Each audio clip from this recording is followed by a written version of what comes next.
For number 7, they're asking you what quadrant this is in. You are supposed to see this and realize they're telling you y, because sine is the y value, greater than 0, so they're telling you that this is a positive y value.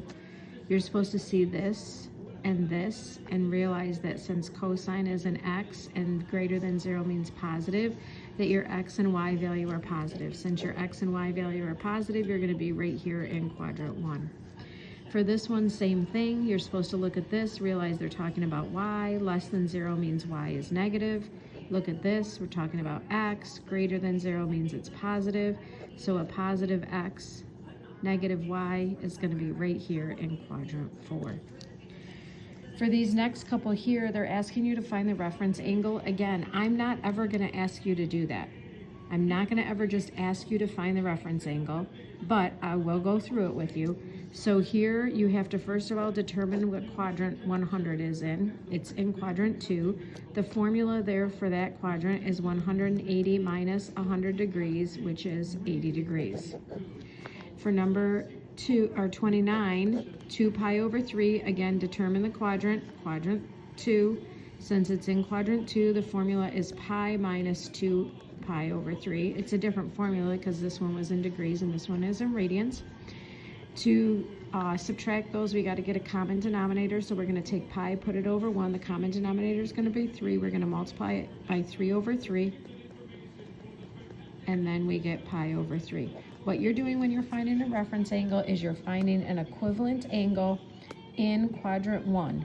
So this will give you the same ordered pair as this, kind of. Not the same signs like positive and negative, but it will give you the same ordered pair. Same thing here. This gives you the same ordered pair as this.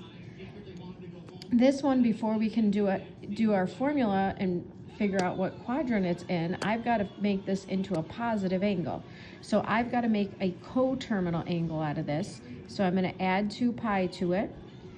As a fraction, that's over 1. As a fraction with a denominator of 3, it would be 6 pi over 3.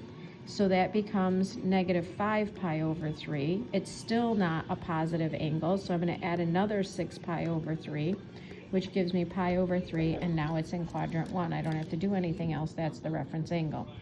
This one right here, they asked you to do 3 things. They asked you to find the reference angle, determine the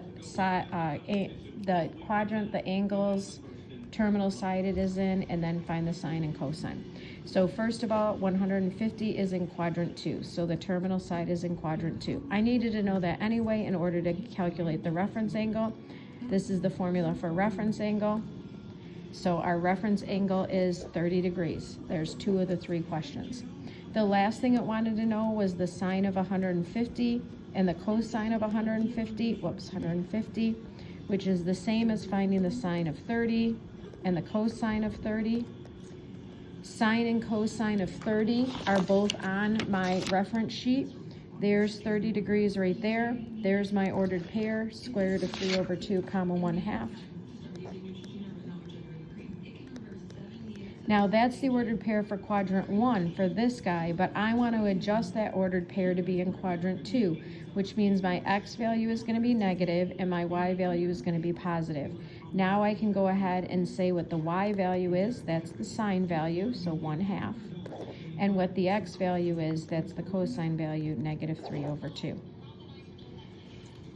And then the last one that I'm going to do for you is number 53 here.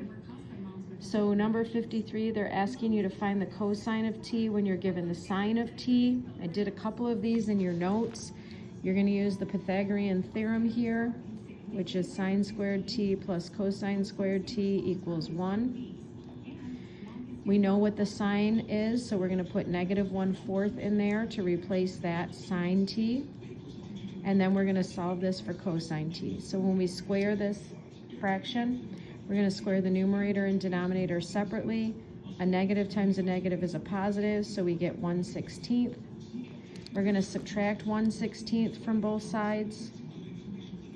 So I'm subtracting 1/16 there. I'm not going to go through all the math with you. Sit there and figure it out. Get a common denominator, all that kind of stuff, but you get 15 over 16. Take the square root of both sides. So we have plus or minus the square root of 15 over 4 because the square root of 16 is 4. We're in quadrant 3. Cosine values in quadrant 3 are negative because cosine are the x values. So my final answer is negative 15 over 4.